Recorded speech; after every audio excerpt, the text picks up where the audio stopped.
Getting a sneak peek into the most anticipated games is a gamer's delight. We cherish any morsels of information about upcoming releases, whether those are leaks that Bioshock 4 will be open world or rumblings of The Last of Us factions.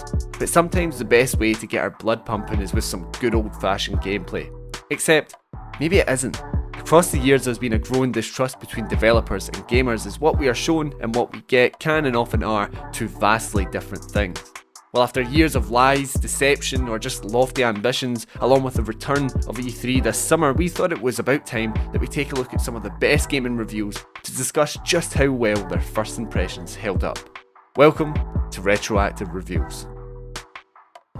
Hello everybody, Aaron here with another episode of Retroactive Reviews, and I'm once again joined by Kyle. Hello Kyle. Buzzing to be here, one step closer to Milo and Connect. It's coming one day. But today we are dealing with a personal heartache of mine and one of the biggest burns in gaming, and that is No Man's Sky. Now, what's your history with this? Are you a bit of a latecomer to this, or because I know you were really into it a couple of months ago? I wish I was a latecomer. I'm probably the exact same as you. The same tragedy, which I'm sure we'll get into more as we watch the trailer. But yeah, I was a pre-order for quite a few months, probably through a couple of the delays, and I was just heavily burned by this game when it launched. It took a long time for me to come round on it. Maybe it took 5 years, hence I've started playing it more recently. But yeah, that initial launch disappointment was one of the worst I can remember having.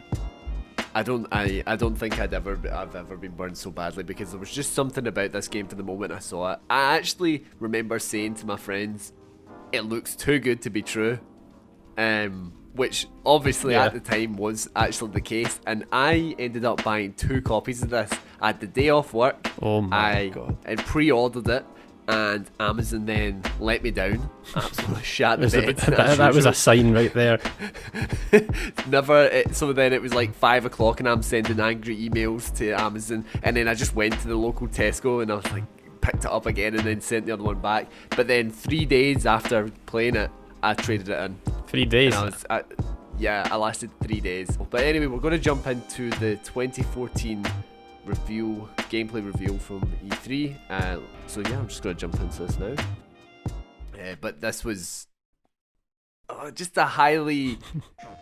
like, after this, everyone was talking about this game, and everyone was talking about Hello Games, who, like, I don't think anyone had really ever heard of. I know, like, people go on about the Joe Danger games, but like, really, who I don't know anyone that was talking about that before No Man's Sky came out. But all of a sudden it was just like, yeah, these guys that are making a mobile game that made like these mobile games are now making this, what is the big controversial point of it, the AAA Sony exclusive, which I think is really the point that the biggest issue that this game had was all in its marketing. Yeah. Because you're looking at this, I mean, for one, it looks very colourful, which I don't really think we were too used to at the time, because we were coming out of a kind of browns and greys era. A wee bit of browns, a wee bit. just a wee bit in that big guy. But so like they were talking about wildlife is going to be, different wildlife specific to different places. I don't think I've ever really, even to this date, seen monsters like, or dinosaurs, or whatever, this size in an alien planet. Have you? I have, because I have tamed one in the last couple. I own one of those suckers. You can ride them and everything. This year would never have happened. I will say, like, even now, though, like, the amount of wildlife there is on the screen, I've still never encountered that. Like, that was, there was like 7 species all together. There was tons. I've never experienced that many life forms next to each other. I've experienced a lot, and it's been cool, but this year, like, that blew my mind when I first watched because as well, like, I think we were like, oh, that must be your friends. Because in the game there are like random ships just flying about. But they don't do any. Well, it's so difficult, so I'm trying to think back to what the game was like when it came out, and not what it is now. The game was fuck all like this. Yeah, I know. I think part of the big problem was that, like, I remember Sean Money, who became sort of like the face of this game, obviously one of the devs or the head at Hello Games, and he just had, like, there was such extensive coverage of this game And it was just, they would have like the Game Informer style videos where it's like 72 questions or whatever, and he's just like, yep, you can do this, yep, you can get into starfights, yep, you can hijack this, you can steal this stuff, you can play with your friends. And then it's just like, it was so matter of fact the way that he was addressing these, so that when it finally came out, they're like, well, you said we could do this, but like we can't. So that was obviously like, I think it was the first time I properly realised, like, oh man, like, things get lied about in games. Because although I think we've been talking about the Division was slightly misaligned with what we saw, but like this was just like a big, there you go, such a big lie. And I think a lot of the blame has to lay with Sony. Oh yeah, 100%. This, because. Yes, right, I was going to say there's really kind of shout out for a video if people haven't seen it. It's a great video by the Internet Historian, which came out a year ago, which is it's called The Engoodening of No Man's Sky, and I watched that just as I was getting into it. And it covers the development, the launch, and stuff like that. One of the key points he kind of makes is, Sean Murray is not a PR guy. He just got pushed into it because Hello Games at the time when this game came out were just a small team, because like you said, they're an indie developer, and then it's like, oh, you're making a AAA game. And like, we're not really. We're making an indie game that's probably worth about £20, and Sony like, no, here's a bunch of money, it's going to be a full price game, and it's going to be like, alright, it's going to be it's just going to be our big title of this quarter. And Sean Murray's like, we don't have a PR guy, so he's like, I'm the boss, I'm going to do it. And you can tell, he comes across quite awkward in interviews, so he's just kind of backed in the corners a lot of the time. I think as well that was part of the reason why people liked him so much, because he was a bit awkward, and he seemed a bit more down to earth, and he was clearly very passionate about this game. And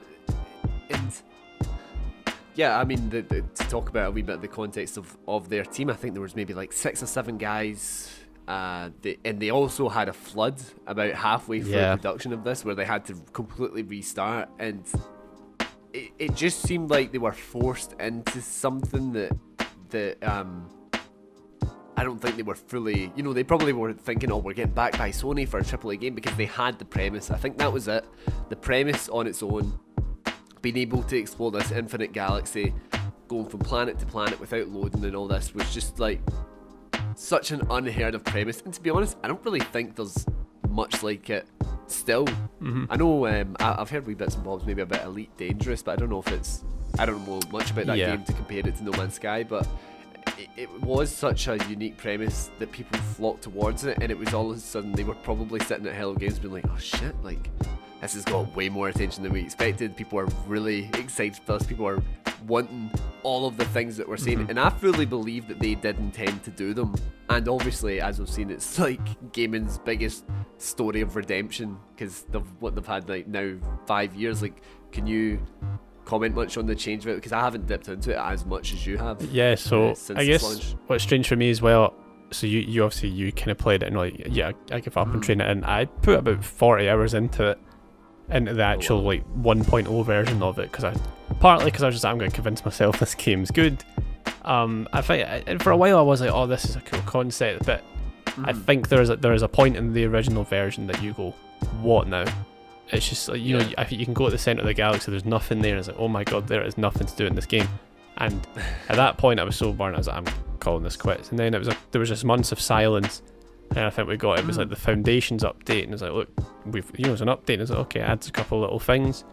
And then over like a couple of years, I was just like, I kept saying they were doing updates, and eventually there was like the yearly update, and it was still never enough to be like, okay, I'm going to go back and play it. I think I maybe jumped in a couple of times just to see how it was doing, and then just when the next gen patch came out, I was like, okay, now is as good a time as ever to go check this out. You know, it's got a PS5 patch. I also checked out, God, I don't want to go into the VR version. I'll quickly mention a wee second, because I did play that. There was a VR. Yeah, that was pretty good. Yeah, there was a VR update 2 years ago, free update on the PlayStation VR and on the PC versions, which in itself, that's huge. A free update, and the VR implementation is one of the best I've seen. It's not just one of the issues we both had with Hitman 3 was it felt very like an afterthought. As good as it was, it just felt like how quickly, and I know that feels like a nasty thing to say, but it didn't feel it was well thought out, made for the ground up for VR, or like with the UI and stuff like that was just a bit of a mess. But in No Man's Sky, I have to admit, like I very quickly was able to quit. Like, I knew exactly what I was doing, and it actually in many ways felt easier than Yeah, just it felt made for VR. Well, yeah, it's just the game was always meant to be that way. But at that side, yeah, the PS5 patch came out, and I went on. I was like, oh my god, this has haptic feedback. This is running a really nice frame rate. It's in 4K. This is looking great. You can play with friends a lot easier now. I mean, it's really great to play with friends now. And so we went on with a couple of my friends. We just got hooked because there's so much to do. If you can, I mean, there is a point I still think when I played it for about 40 hours was like that last month. I was like, I'm still at the point that I don't feel like I have a goal. I know that it's like Minecraft, where the goal is just to keep creating, but just for me, I know a lot of folk love that goal, but for me as a gamer, I struggle with games where there is no definitive goal. I liked creating my little kind of house with my laboratory and having like my garden and stuff, and I could have really got into that, and I liked having my freighter going on missions, but there still just wasn't something for me to keep coming back. And then they have updated something that I really need to get into. It's more of like a limited, they're doing seasons now, and it's like you can get so if you like do all these tasks within these 3 months, you get a golden ship, which is cool. But again, I started it up, and I feel like I've done this 100 times, the amount of times I've like jumped into this game, because every time they update it, I'm like, I'll start a new game because I want to learn it again. So the amount of times it's like, you repair your ship, I'm like, oh, fuck, I cannot. It's just and then when I started this new event, it was like, repair your ship. I was like, again? We're doing this again? Yeah, I still starting from the very beginning. I was the same actually the last time. That's why I stopped playing it, because I was like, I can't be bothered like doing all this stuff again. But I think it is really a testament to Hello Games, and that for me is really why I believe that this was the original vision, although even still it isn't quite what we were looking at there. In many elements, in many ways it is, but I just don't think, like you were saying, like the amount of creatures running about and the variety and how well they're like rendered and animated and all this kind of stuff, it doesn't quite match that still. But I think for a company that basically could have just left that, but I think in many ways their reputation would have been done, so they were kind of stuck with it, but they've just really went above and beyond. They'll just keep going, and as we were saying, it's been now this year 5 years since the game came out, and it's like still pretty, I think it's really successful. I think they've had like their most purchases this year than they've had since launch. Yeah, so this is kind of the highlight of how to do these kind of games where you're updating in many ways, but then I think it did set a bit of a dangerous precedent for other games where you go like, say, like Anthem, which was released, and then they were like, oh well, it's rubbish, so we'll fix it and we'll remake it and all this, and obviously eventually that eventually ended up not happening. But I just don't think I think some places were looking at that and saying, oh well, it can actually happen, like people do come back to it. But I think No Man's Sky had the benefit of being a small studio, so then people, I think, were a little bit more forgiving in many ways, and also having that killer concept as well was like part of the thing that brought so many people back to it. But yeah, that's been No Man's Sky. Thanks once again, everybody, for hanging out for the latest episode of Retroactive Reviews, and thank you to Kyle for joining me once again. Thank you. Might actually just the last thing, go try out No Man's Sky if you've not played it in a while. It really, I know we've said, oh, it doesn't look like this, but I think the wow factor that wasn't in the original game of, oh my god, I'm on this planet, what's this, what's that, that is genuinely there. So I do recommend folk seek out. It's on Games Pass, I think, so there's your reason. But yeah, thank you for having me. Connect, where are you? It's my whole it's my whole personality now. It's just fucking Milo from Connect. I just keep hearing you saying that. Wha-bam! Bam! There it is. We'll get that soon enough. But if you like this kind of content, then be sure to like the video and subscribe to us here at Jump Cut Play. Anyway, guys, thanks for watching, and we'll see you next time.